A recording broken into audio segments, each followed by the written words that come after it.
Is China's economy heading for economic collapse, and what does it mean for us around the world? Hello, ladies and gentlemen, and welcome back. Today we discuss the Evergrande saga. They've filed for bankruptcy, but it doesn't just stop there. We've got shadow banks in China and other big developers starting to fall, and it looks like everyone's missing payments. What happens next? Today we'll discuss it. We also need to talk about Bitcoin again. Elon Musk's SpaceX has just sent Bitcoin tumbling after selling all of their holdings. But there are also other problems for the US market, and it has to do with long-term yields. 10, 20, and 30-year yields are spiking back up, and that's causing Tesla, crypto, and of course, the S&P 500 to have 3 days of pretty big selling. Let's get into it. Well, welcome back, everybody, to The Daily Show, where we talk about markets around the world. If you like macro, leading indicators, and of course, the hottest charts, we've got all of those along with stocks, commodities, and cryptos coming up today. Make sure to subscribe if you like everything to do with markets. So what happened over the last 24 hours? Well, we saw some of the weak style technical analysis stocks falling pretty drastically. We also saw some large selling come in from Meta, restaurants, and everything to do with economic pain.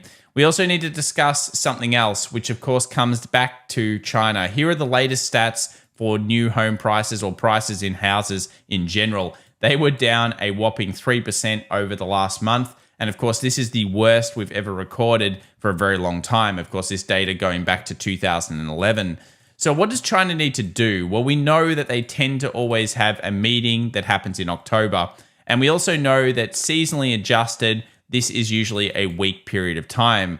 But is there going to be a stim pack coming? It looks like they're going to have to do it because rate cuts are doing nothing to that economy right now.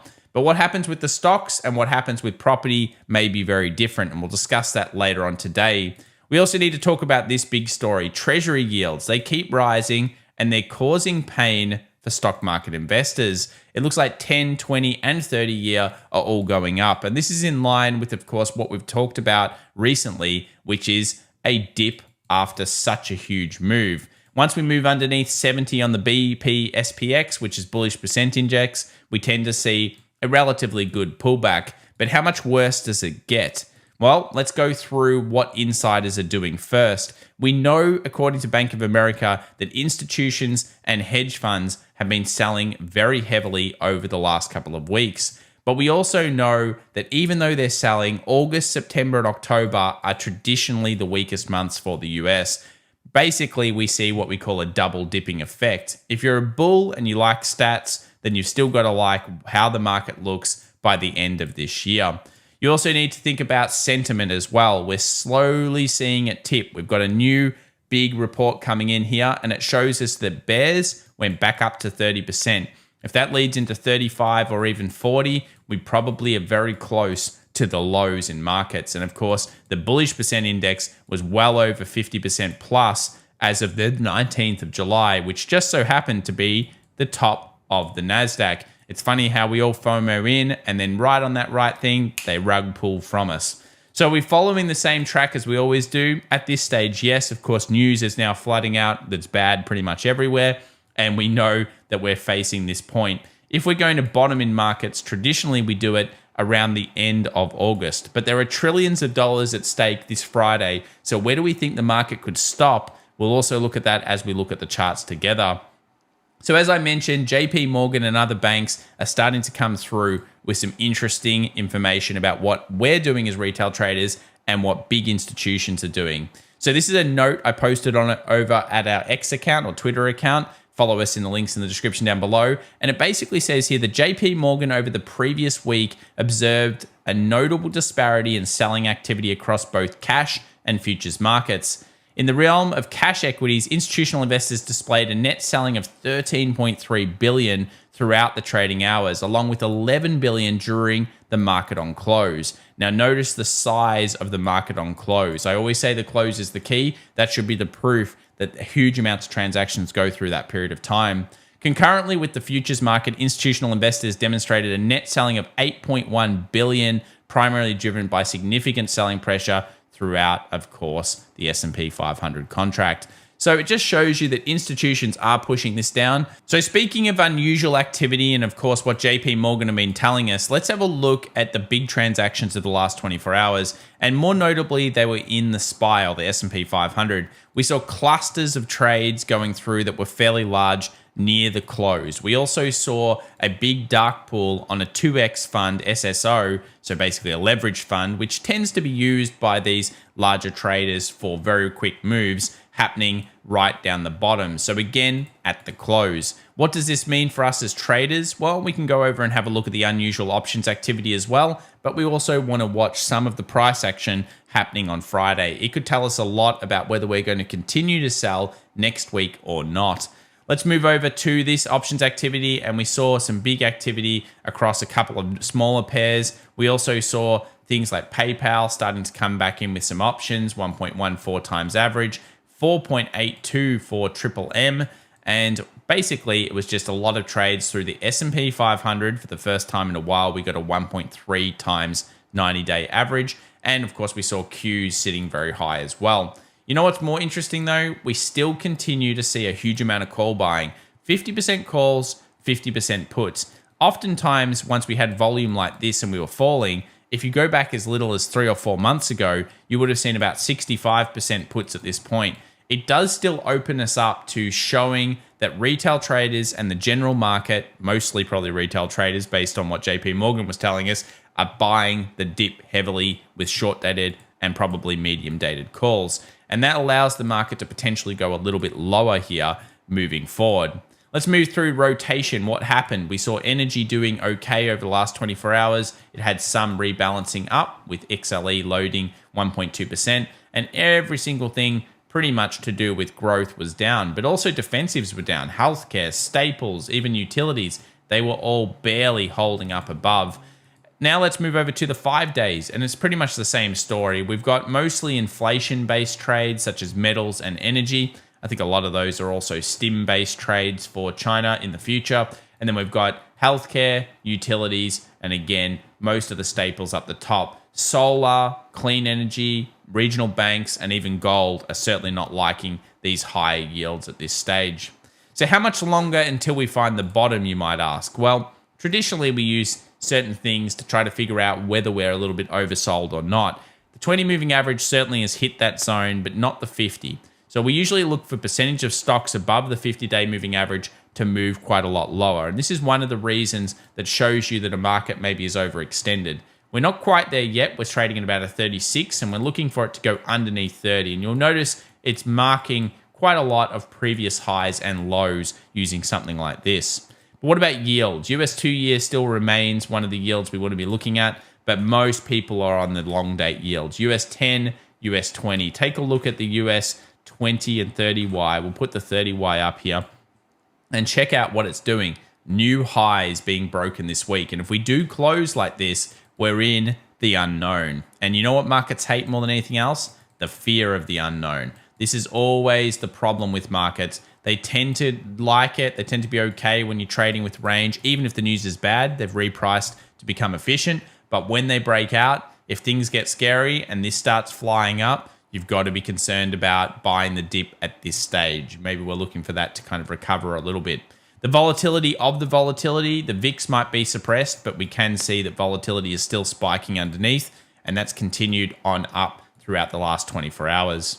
So let's take a look at another problem around the world. It's not just China that's having issues. And by the way, China has really a three-pronged issue right now. They've got slowdowns, deglobalization, and of course they've got a massive demographic problem as well. And that's going to be the story, I would say, for the next 10 to 15 years. How do you take a population that's aging and then somehow plug the hole of not having a young enough population to come through and support them? It is going to be a massive issue. And I'd say that is the biggest problem with China moving forward. But that doesn't mean that they'll let it break and fall right now. I think there's a stimulus pack that's just around the corner that they'll be working on pretty closely. It will require a massive amount, though. It's not going to be easy to turn this real estate market. Let's talk about JP10Y though. Bank of Japan, of course, has been active in this market, unraveling everything they've been doing for years and saying, hey, we'll allow it to go up to 1%. If this starts to spike, make sure you set your alerts for it, because if it gets past 0.7, 0.8, 0.9, it's sure to do things to US 10-year, 20-year, and 30-year yields. It's going to hurt treasuries. It's going to do a whole bunch of things. So just remember that could be coming. Let's move over to copper. What's it doing? It found some support along with metals over the last 24 hours, and it hasn't closed underneath this low. So we'll be watching copper very closely, update you on the weekend for that one, so make sure to stick around. What about treasuries? Well, they're falling and they're not doing very well at all. You can see here on the weekly, it's right back down. I suspect the treasuries with the breakouts, especially in the US 10-year, 20-year, and 30-year, could be moving towards this 88.90 zone. And if it does happen, that will be a very interesting level. Everyone will hate treasuries at that point, and that's usually when you start loving them, especially when you're in that kind of territory that we haven't seen for basically over a decade. I mean, look at this. Look how far back it is here. 2008, 9, 10, and 11 was the last time we hit those levels.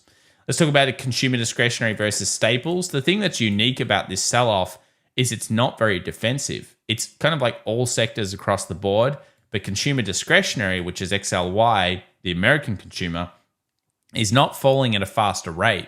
So it's showing you that the economy is actually quite strong underneath. This is a very strange sell-off. Usually speaking, this would already be much lower, and it would already be showing, oh, we think we're going into recession or something. That's not what these yields are doing. These yields are rebalancing for stronger for longer, and therefore we've got like higher yields for longer as well. There's a whole bunch of other things attaching to that and a lot of complex macro, but in discussion, we're not seeing consumer discretionary fall at a faster rate than staples, which is showing the fear is different this time around. S&P 500 is also starting to come down to key levels we'll watch later on today's show, but do remember central bank liquidity is still a decent amount lower, though we might update this on our weekend video to show you another tool that we could be using for central bank liquidity. Let's move over to US oil. It fell. It hasn't gone underneath our important area, which is 78.40. Until that happens, we're not really in a swing trade short, but you can see how it's interacted with this drop, base, drop. It's come back up, found it as resistance, and sold a little bit. I wouldn't be surprised to see oil actually go back to around 82.50 a barrel and then possibly sell from that point. And USO will also come with it at that area. What about the dollar index? Well, it gapped down after it opened back up with all the news that's been coming out. But in general, and that's the futures contract, but in general, it's still in a bull trend. There's no turn yet for the dollar. The US dollar has not been weak. It's been very, very strong for a while here. I would think it's going to become weaker over time. That is a multi-month, year, 2 years away kind of aspect. But at this point, we don't have any weakness. So we're just still looking at a bull trend until proven otherwise. We didn't make a higher high, I guess, is something that you could argue over the last 24 hours. So you could mark this low and say, oh, maybe this is a double top. But at this point, we don't know that. And we also have tended to be seeing higher peaks and higher troughs. So again, if we make another higher peak, you've got to stay bullish for longer.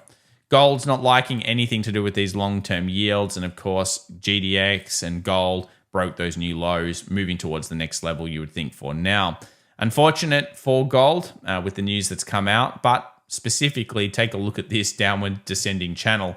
Basically, we've just been going boom, boom, boom, boom, boom the whole way down. If we do make a significant shift off this towards the buy side or the sell side, we're probably moving to the next level. On sells, I could see gold now going potentially to 1850, but we will be looking very closely at the way the weekly closes. So you can see here at the moment, the weekly is quite low down. If this makes a miraculous kind of recovery, then all of a sudden gold could seriously move through. Look for breaks either side of the descending channel. That's going to be a fairly big deal. Tesla continues to do what we've been talking about, which is selling and selling pretty hard. I still think it's coming towards the daily 200, which sits around $200 exactly. It's kind of like an irony there. But at the same time, we've got 210, 200. That's going to be a key level and a fib of the previous pull. It's also going to fill some of these weird little gaps that were left as the market went very, very bullish. So Tesla closed on its low. At this point, rallies to be probably still met by sell demand. It's unlikely to stop here just yet. But Apple does show some signs of positivity, even though it's really horrible over the last 24 hours. The only positivity I can get is that in this trade range, this was the most actually traded level, and we saw a little bounce off that level. I'm not going to trade that. I don't think maybe a day trader or scalper would be looking at that type of zone. But for Apple traders to get more interested, we need to break back above this high. We need to see the V start. We don't have any momentum in the bull case at this